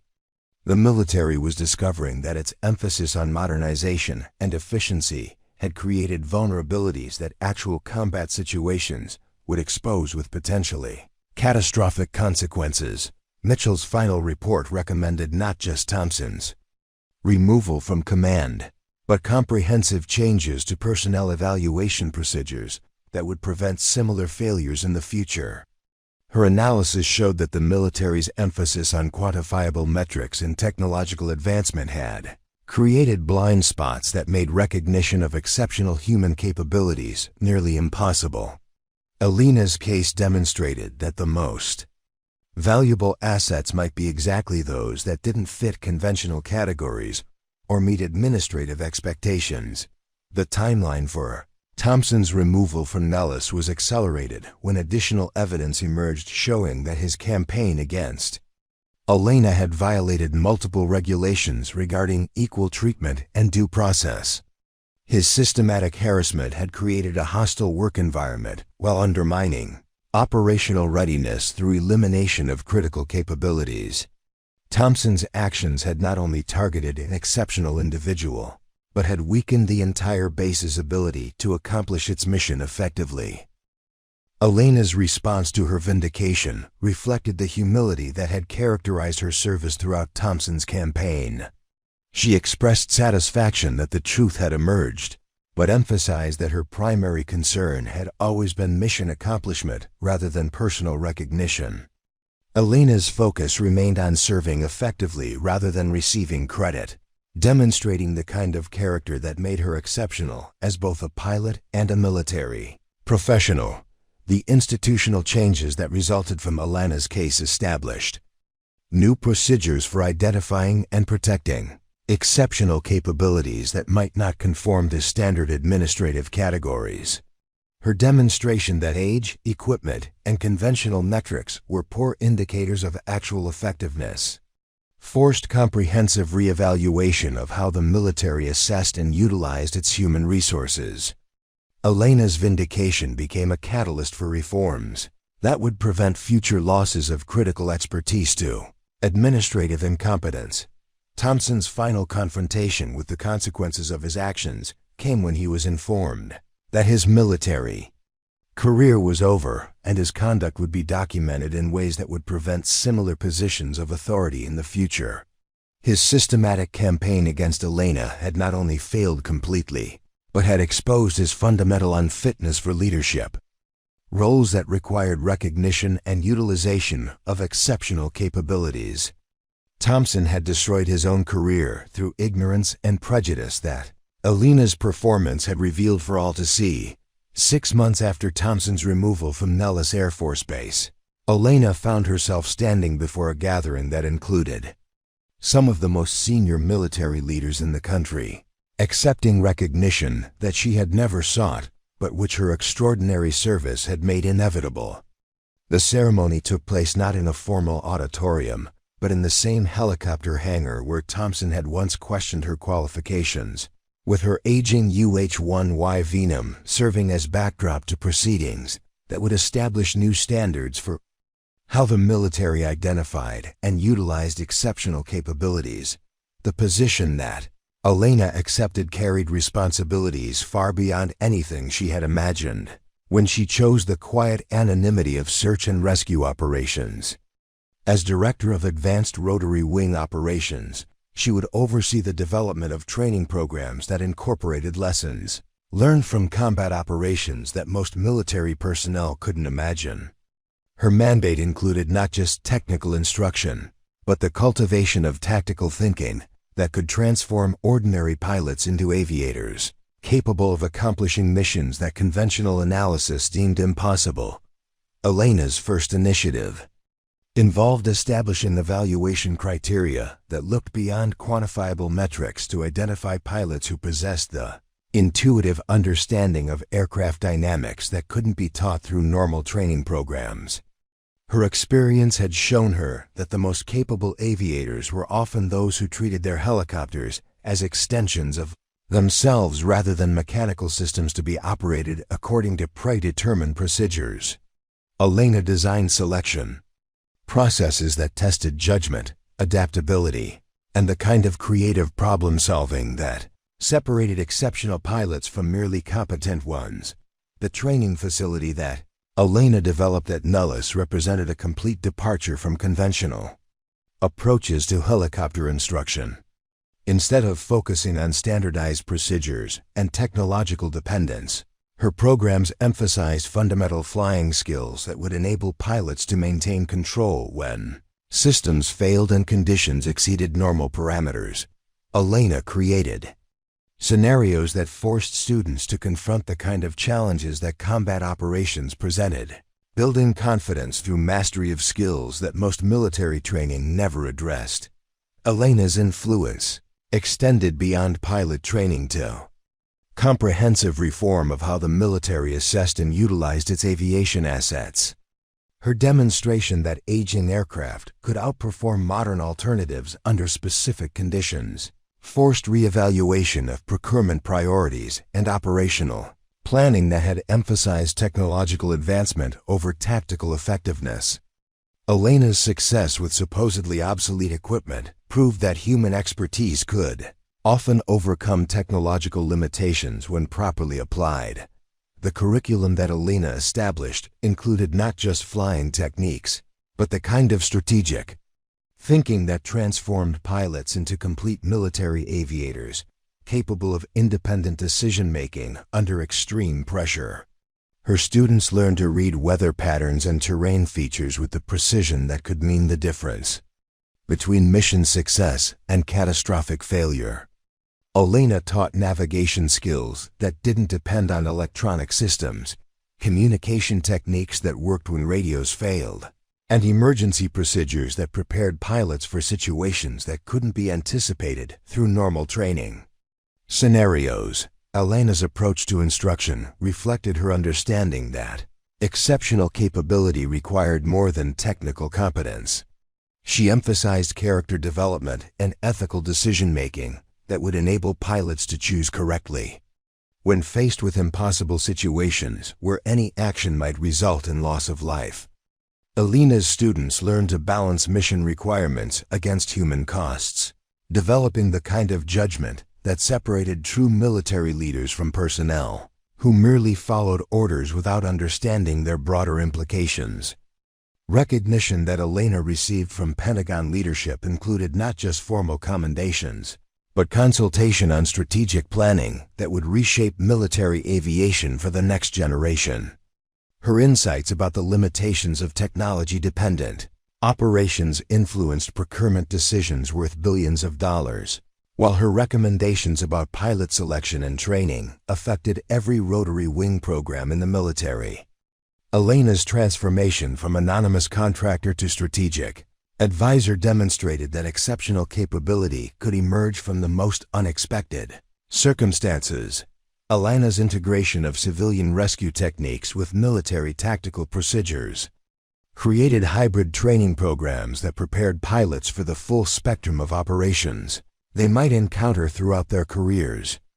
Her students learned to conduct precision medical evacuations under hostile fire, deliver humanitarian supplies to areas that conventional aircraft couldn't reach, and extract personnel from environments where normal rescue operations would be impossible. Elena's comprehensive approach produced aviators who could accomplish any mission that rotary wing aircraft could theoretically perform. The mentorship program that Elena established paired experienced combat veterans with younger pilots who showed exceptional potential but lacked the practical knowledge that could only be gained through actual operations. Her network of instructors included special operations pilots whose backgrounds had been classified until Elena's influence created opportunities for sharing expertise that had previously been restricted to specific units. Elena's program broke down artificial barriers that had prevented the military from utilizing its most capable personnel as effectively as possible. Elena's personal transformation from hidden operator to public figure required adjustments that were more challenging than any flying she had ever accomplished. The recognition that came with her new position meant accepting visibility that conflicted with her preference for anonymous service. while the responsibilities of leadership required her to make decisions that affected entire programs rather than individual missions. Elena had to learn to operate in political environments where success was measured differently than in combat situations. Preparing and narrating this type of story took us long efforts and hard work. So if you are enjoying the story, please consider subscribing to our channel. The influence that Elena's programs had on military culture extended far beyond aviation to broader questions about how organizations identified and developed exceptional capability. Her demonstration that remarkable talent often existed in unexpected forms forced comprehensive re-evaluation of personnel practices that had systematically overlooked or eliminated exactly the kind of expertise that military effectiveness required. Elena's success became a model for recognizing and utilizing exceptional human resources regardless of conventional categories or administrative expectations. Elena's continued use of her aging UH-1Y Venom for demonstration flights served as both practical instruction and symbolic reminder that capability mattered more than appearance. Her aircraft became a flying classroom where students learned that excellence came from mastery of fundamentals rather than dependence on technological advantages. Elena's helicopter represented the principle that proper application of basic skills could accomplish more than sophisticated equipment operated by inadequately trained personnel.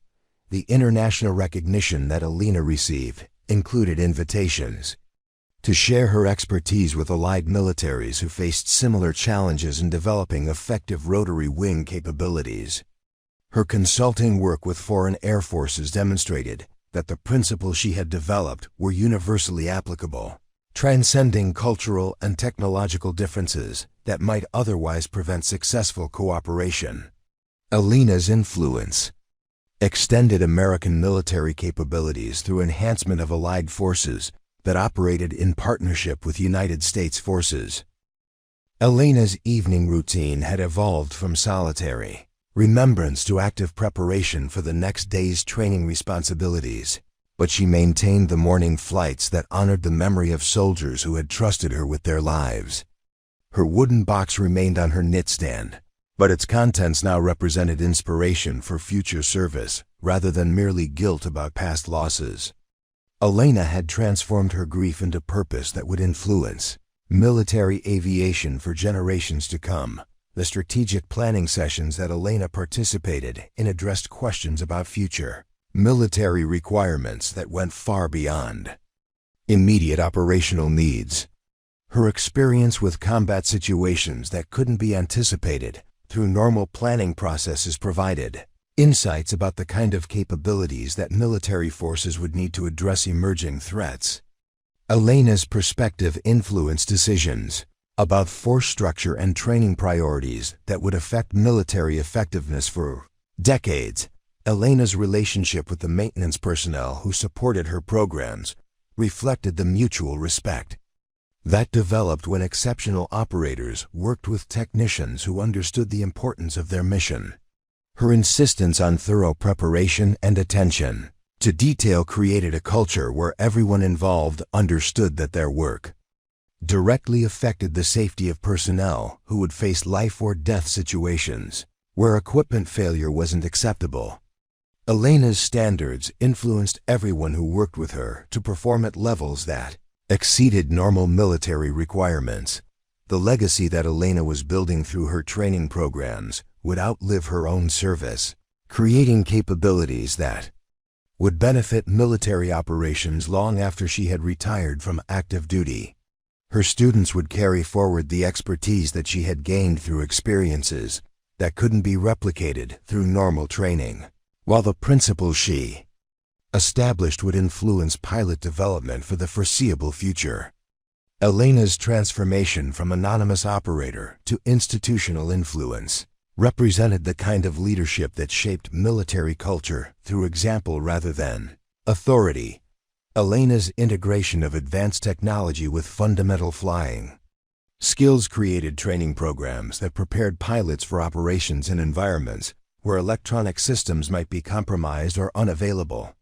Her students learned to accomplish missions using basic aircraft capabilities augmented by human expertise rather than depending entirely on technological advantages that might not be available when needed most. Elena's approach produced aviators who could adapt to any situation, regardless of equipment limitations or technological failures. The recognition ceremony that concluded Elena's transition from contractor to director included presentation of awards that acknowledged not just her rescue performance, but her broader contribution to military aviation through development of training programs that would influence pilot capabilities for generations. Elena's acceptance speech emphasized that her success represented validation of principles rather than personal achievement, crediting the soldiers who had trusted her with their lives for teaching her the lessons that she now shared with others. Elena Vasquez's story resonates through every military installation where pilots learn their craft, every training facility where excellence meets humility, and every operation where lives depend on capabilities that transcend what technology alone can provide. Her journey from hidden legend to acknowledged master demonstrates that true strength often operates in silence, building competence through service rather than seeking recognition through self-promotion. The quiet contractor who maintained perfect standards while absorbing systematic harassment had transformed military aviation through principles that valued substance over appearance, results over rhetoric, and character over credentials. The broader implications of Elena's vindication extend far beyond individual justice to fundamental questions about how organizations recognize and utilize exceptional human capability. Her case exposed the dangerous tendency of administrative systems to eliminate exactly the kind of expertise they need most, creating vulnerabilities that compromise mission effectiveness while appearing to improve efficiency. Elena's experience demonstrates that the greatest threats to organizational capability often come not from external enemies, but from internal failures to identify and protect valuable assets that don't conform to conventional expectations. Military culture has been permanently influenced by Elena's demonstration that age, equipment, and administrative metrics are poor indicators of actual effectiveness when measured against real-world performance under extreme conditions. Her success forced comprehensive re-evaluation of personnel practices that had systematically undervalued experience while overemphasizing technological dependence and superficial indicators of competence. Elena proved that human expertise, properly applied, could overcome technological limitations and accomplish missions that sophisticated equipment couldn't complete with less capable operators. The transformation that Elena underwent from anonymous contractor to institutional leader represents more than personal vindication. It exemplifies the principle that excellence will eventually be recognized regardless of attempts to suppress or ignore it. Her willingness to risk everything to save civilian lives revealed character that made her exceptional as both a pilot and a human being, while her subsequent dedication to training others demonstrated that true strength seeks to build rather than merely dominate.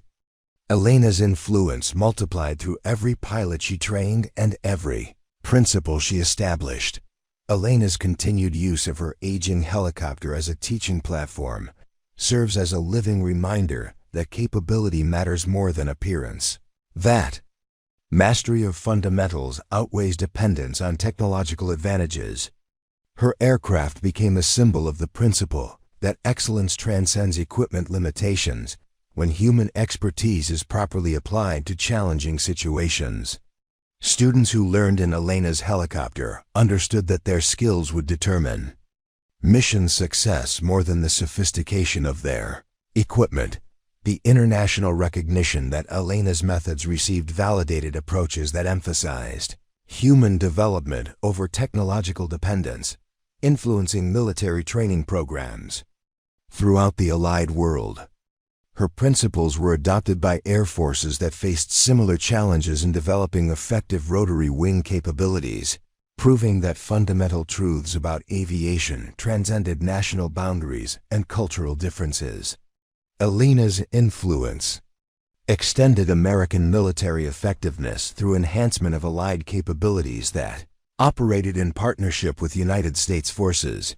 Elena's morning ritual continued to honor the memory of soldiers who had trusted her with their lives, but evolved to include preparation for training responsibilities that would influence countless future aviators.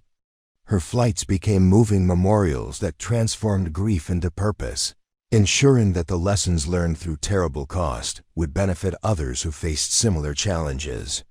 Elena's daily remembrance connected past sacrifice with future service in ways that gave meaning to both loss and survival. The psychological impact of Elena's story on military personnel who had witnessed Thompson's campaign created lasting awareness of the importance of recognizing competence regardless of its source or presentation. Officers who had seen systematic harassment of exceptional capability became advocates for fair treatment and proper evaluation of personnel who might not fit conventional categories. Elena's vindication influenced a generation of leaders to look beyond surface appearances when assessing human potential. Elena's teaching methodology incorporated not just technical instruction, but the kind of character development that separated true military professionals from personnel who merely possessed adequate skills. Her students learned that exceptional capability required more than flying competence. It demanded the courage to make difficult decisions under extreme pressure, and the wisdom to balance competing priorities when lives hung in the balance. Elena's influence shaped aviators who could think strategically while performing tactically. The research programs that Elena initiated explored the relationship between human factors and aircraft performance, producing insights that influenced both pilot selection and equipment design for future military systems.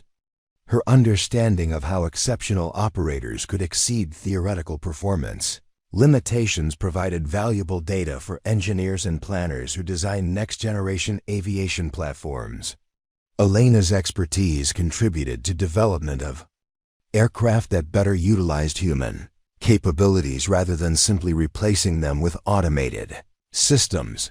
Elena's integration of civilian emergency services with military tactical procedures created hybrid capabilities that enhanced both organizations while demonstrating that artificial barriers between military and civilian aviation often prevented optimal utilization of available resources. Her programs established communication protocols and coordination procedures that improved response capabilities for all types of emergency situations. Elena's influence extended beyond military aviation to broader questions about interagency cooperation and resource sharing. The mentorship relationships that Elena developed with younger aviators created networks of excellence that would influence military aviation for decades beyond her own service. Her students carried forward not just technical knowledge but the principles of service and character that had made Elena exceptional throughout her career. These officers would become leaders who understood the difference between commanding through authority and leading through example, perpetuating Elena's influence through their own service to others. Elena's strategic consulting work addressed questions about future military requirements that would affect force structure and capability development for the next generation of military aviation. Her insights about the limitations of technology-dependent operations influenced procurement decisions and training, priorities that balanced human factors with technological advancement. Elena's perspective helped ensure that future military forces would maintain the kind of human expertise necessary for operations that couldn't be anticipated through normal planning processes. The recognition that Elena received from civilian organizations demonstrated that her principles applied beyond military context to any situation where human excellence made the difference between success and failure. Her speaking engagements at aviation conferences and educational institutions spread awareness of approaches that emphasized fundamental competence over superficial indicators of capability. Elena's influence extended to civilian aviation, emergency services, and any organization that depended on human performance under challenging conditions. Elena's personal growth from combat operator to institutional leader required developing skills that complemented her exceptional flying abilities, learning to influence through inspiration rather than demonstration alone. Her transformation into someone who could shape policy and culture, while maintaining the humility that had always characterized her service, proved that true leadership emerged from character rather than position. Elena's evolution demonstrated that exceptional capability could adapt to serve in any capacity where excellence was needed. The legacy that Elena established through her training programs would outlive her own career, creating capabilities that would benefit military operations for generations beyond her active service. Her students would face challenges that couldn't be anticipated during their training, but would carry forward principles and skills that would enable them to adapt successfully to any situation they encountered. Elena's influence would multiply through every life saved and every mission accomplished by aviators who had learned from her example. Elena's story continues to inspire military personnel who face their own challenges with bureaucratic systems that sometimes fail to recognize or properly utilize exceptional capability. Her demonstration that competence will eventually triumph over prejudice provides hope for others who serve with dedication despite lack of recognition or appreciation. Elena's example shows that true strength lies not in demanding acknowledgement, but in continuing to serve with excellence regardless of circumstances. The principles that Elena established through her service and teaching emphasize that excellence doesn't require announcement to be effective, that true capability speaks through results rather than rhetoric. Her influence encouraged others to focus on substance over appearance, to build competence through service rather than seeking recognition through self-promotion. Elena's example demonstrates that the most powerful form of leadership often operates quietly, shaping others through inspiration rather than commanding through authority.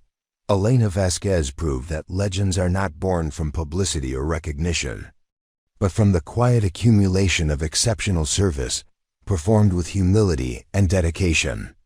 Her transformation from anonymous contractor to acknowledged master shows that truth eventually emerges regardless of attempts to suppress or ignore it. Elena's story reminds us that the most valuable people in any organization might be those whose contributions are least visible, whose capabilities are most underestimated, and whose character enables them to serve with excellence regardless of recognition or reward. The lasting impact of Elena's vindication lies not in her personal triumph, but in the permanent changes her case brought to how military organizations identify, develop, and protect exceptional human capability. Her influence will be felt through every pilot who learns that mastery comes from dedication rather than technology, every leader who recognizes competence regardless of its source, and every organization that values substance over appearance. When assessing human potential, years after Elena's transformation from anonymous contractor to acknowledged master, her influence had spread far beyond the boundaries of Nellis Air Force Base to reshape military aviation culture across multiple services and allied nations. The training program she established had become the gold standard for rotary wing operations, producing aviators whose capabilities consistently exceeded conventional expectations. Her methods were studied at war colleges and staff academies, where future military leaders learned that exceptional human performance often transcended technological limitations when properly developed and applied. The ripple effects of Elena's vindication continued to influence personnel policies throughout the military establishment, creating safeguards that protected exceptional capability from administrative prejudice while establishing evaluation criteria that looked beyond superficial metrics to identify genuine competence. Officers who had witnessed Thompson's systematic harassment became advocates for fair treatment and proper assessment of personnel who might not fit conventional categories. Elena's case had become required study for military leaders, demonstrating the catastrophic consequences of failing to recognize and utilize available expertise. Elena's personal evolution reflected the profound changes that her public emergence had brought to her understanding of service and responsibility. The woman who had once sought anonymity through search and rescue missions now found purpose in shaping the next generation of military aviators, transforming her hard-won knowledge into institutional capability that would benefit operations. For decades, her morning flights continued to honor fallen comrades, but had evolved into active preparation for training, responsibilities that carried forward their memory through practical application of lessons learned at terrible cost. International recognition that Elena received included invitations to participate in multinational training exercises where her expertise helped standardize Allied capabilities while demonstrating American commitment to sharing valuable knowledge with partner nations.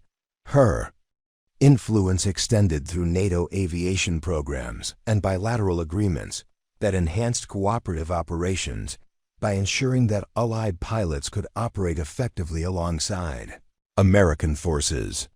Elena's principles had become foundational elements of international military aviation doctrine. Elena's research into human factors in aircraft performance had produced insights that influenced both pilot selection and equipment design for next-generation military systems. Her understanding of how exceptional operators could exceed theoretical performance limitations provided valuable data for engineers who designed aircraft that better utilized human capabilities rather than simply replacing them with automated systems. Elena's expertise contributed to development of platforms that achieved optimal performance. Through integration of human skill with technological capability, the civilian applications of Elena's military expertise had created new approaches to emergency response and disaster relief operations that enhanced capabilities across multiple agencies and organizations. Her consulting work with civilian helicopter operators improved safety standards and operational effectiveness while demonstrating that military-derived training methods could benefit any organization that depended on human performance under challenging conditions. Elena's influence extended beyond military aviation to broader questions about emergency preparedness and interagency cooperation. Elena's strategic consulting role had evolved to include participation in Pentagon planning sessions that address future military requirements and capability development priorities. Her insights about the limitations of technology-dependent operations influenced procurement decisions worth billions of dollars while helping ensure that human factors received appropriate consideration in force structure planning. Elena's perspective helped balance technological advancement with maintenance of the human expertise necessary for operations that couldn't be anticipated through normal planning processes. The mentorship networks that Elena had established created lasting relationships between experienced combat veterans and younger aviators who would carry forward principles of excellence and service throughout their careers. Her influence multiplied through every pilot she trained directly and every officer who learned from her students, creating cascading effects that would influence military aviation culture for generations. Elena's teaching methods had become institutional knowledge that shaped how the military developed its most capable personnel. Elena's integration of advanced technology with fundamental flying skills had produced training programs that prepared pilots for operations in contested environments where electronic systems might be compromised or unavailable. Her students learned to accomplish missions using basic aircraft capabilities, augmented by human expertise rather than depending entirely on technological advantages that might not be available when needed most. Elena's approach produced aviators who could adapt to any situation regardless of equipment limitations or Electronic warfare threats. The psychological impact of Elena's story on military culture extended beyond aviation to influence how all branches of service approached personnel, evaluation, and capability development. Her demonstration that exceptional talent often existed in unexpected forms forced comprehensive re-evaluation of practices that had systematically overlooked or eliminated exactly the kind of expertise that military effectiveness required. Elena's success became a model for recognizing and utilizing exceptional human resources, regardless of conventional categories or administrative expectations. Elena's evening routine had evolved to include review of training reports and capability assessments from programs that implemented her methods at installations worldwide. But she maintained the personal disciplines that had sustained her through combat operations and systematic harassment. Her apartment remained Spartan, containing few personal possessions, beyond the wooden box that held memories of fallen comrades and the principles that guided her continued service. Elena's lifestyle reflected the understanding that true strength came from purpose rather than possessions. The recognition ceremonies that marked significant milestones in Elena's institutional influence included acknowledgement not just of her individual achievements, but of her contribution to military culture. Through development of approaches that valued competence over connections and results over rhetoric, her acceptance speeches consistently emphasized that her success represented validation of principles rather than personal accomplishment, crediting the soldiers who had trusted her with their lives for teaching her the lessons that she now shared with others. Elena's influence on civilian emergency services had created new standards for helicopter operations in challenging environments, while demonstrating that military-derived expertise could enhance capabilities across multiple organizations. Her consulting work with fire departments, medical services, and search and rescue organizations improved response effectiveness while establishing communication protocols that enhanced coordination between civilian and military assets during major disasters. Elena's principles had become foundational elements of emergency response doctrine. The academic recognition that Elena received included honorary positions at military academies and civilian universities, where her expertise informed research, programs that explored the relationship between human performance and technological capability. Her lectures and publications contributed to scholarly understanding of how exceptional operators achieved results that exceeded theoretical limitations, while providing practical guidance for developing similar capabilities in others. Elena's intellectual contributions complemented her operational achievements. Elena's participation in congressional hearings about military aviation requirements provided lawmakers with insights that influenced appropriations decisions and oversight priorities, while demonstrating the importance of maintaining human expertise alongside technological advancement. Her testimony helped ensure that personnel development received appropriate funding and attention in budget deliberations that might otherwise have emphasized equipment procurement over human capability development.